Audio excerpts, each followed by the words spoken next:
آج لوگ کہتے ہیں کہ جی دین پر عمل کرنا بڑا مشکل ہو گیا ہے،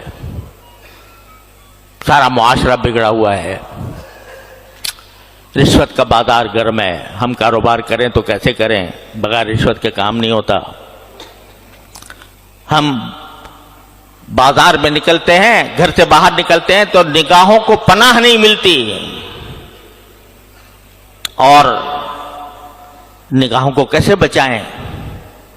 مجلسوں میں بیٹھتے ہیں تو غیبتیں شروع ہو جاتی ہیں، کیسے بچائیں جبکہ پوری مجلس جو ہے وہ غیبتوں سے گرم ہے؟ کیسے بچائیں؟ تقاضا ہوتا ہے نماز باجماعت کا، اور ہم ایسے ماحول میں رہ رہے ہیں جہاں کسی کو فکر نہیں ہے، تو ہمارے دل میں بھی رکاوٹیں پیدا ہو جاتی ہیں۔ غرض سارا ماحول ایسا بگڑا ہوا ہے کہ اس میں ایک تنہا آدمی کیسے اس طوفان کا مقابلہ کرے؟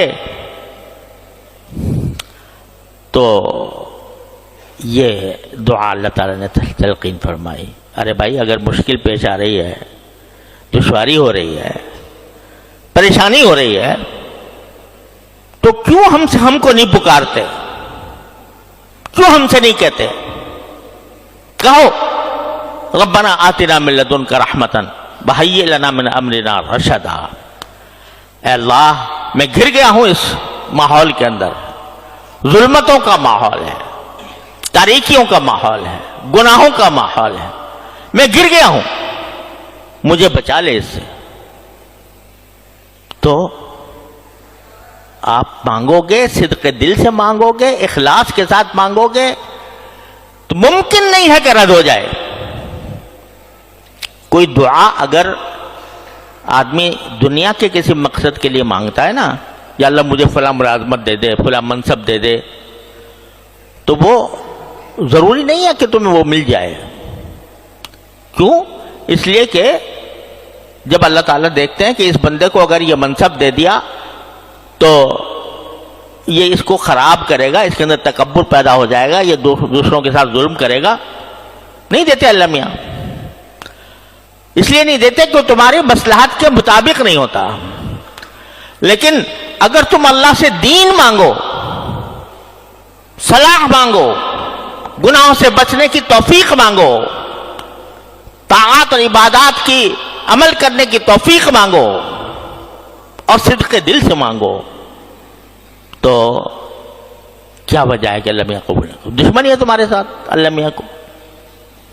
تو اس لیے یہ سبق دیا جا رہا ہے کہ جب جس طرح وہ گر گئے تھے دقیانوس کی سلطنت میں، کفر و شرک میں گر گئے تھے، موت سامنے کھڑی ہوئی تھی، لیکن انہیں ہمیں پکارا، ہم نے ان کو اس طرح معجزانہ انداز میں اس ظلم و ستم سے بچا لیا۔ تو اس لیے جب کبھی یہ شیطان کا دھوکہ دل میں آئے کہ بھائی اگر بعض لوگ کہتے ہیں کہ جی اگر ہم صحابہ کرام میں کے زمانے میں پیدا ہوتے تو پھر ہمارے لیے دین پر چلنا آسان ہو جاتا، لیکن ہم تو ایسے 21ویں صدی میں پیدا ہوئے ہیں جہاں ہر طرف ظلمتیں بکھری ہوئی ہیں، تو کیسے دنیا سے لڑائی مول لیں؟ تو ہمارے حضرت والا فرمایا کرتے تھے، اللہ تعالیٰ ان کے درجات بلند فرمائے، کہ ذرا تصور کرو کہ میدان حشر سجا ہوا ہے اور اس میں اللہ تبارک و تعالیٰ کے سامنے تم پیش ہوئے ہو، تم سے سوال ہو رہا ہے کہ تم نے دین کے فلاں حکم پر کیوں نہیں عمل کیا تھا، فلاں گناہ کا کیوں ارتکاب کیا تھا؟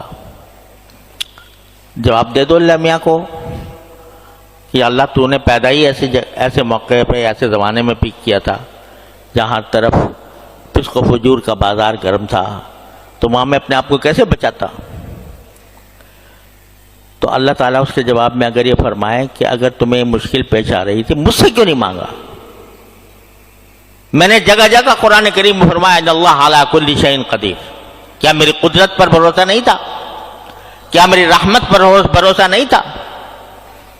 کیوں نہیں مانگا مجھ سے؟ اخلاص کے ساتھ کیوں نہیں مانگا؟ کوئی جواب ہوگا؟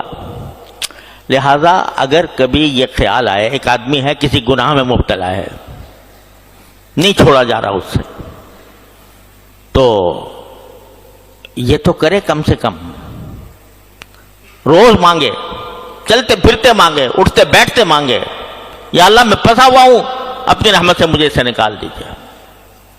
کوشش بھی کرے اور اللہ سے مانگے بھی۔ دیکھو ان حضرات نے یہ نہیں کیا کہ وہیں بیٹھے رہتے اسی ماحول کے اندر اور ماحول میں بیٹھ کر مانگتے اللہ میاں سے کہ مجھے نکال دے ان میں سے۔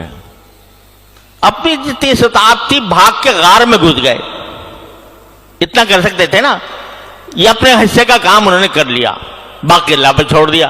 ربنا آتنا من لدنک رحمۃ وہی رحمت۔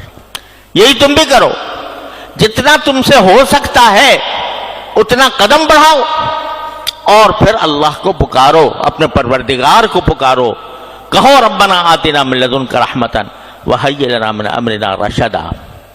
اس کے باوجود تو دیکھنا تم انشاءاللہ ثم انشاءاللہ تمہاری زندگی میں انقلاب آ جائے گا۔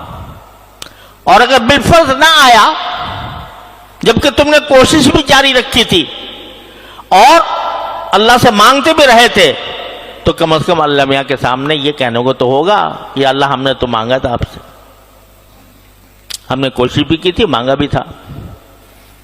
تو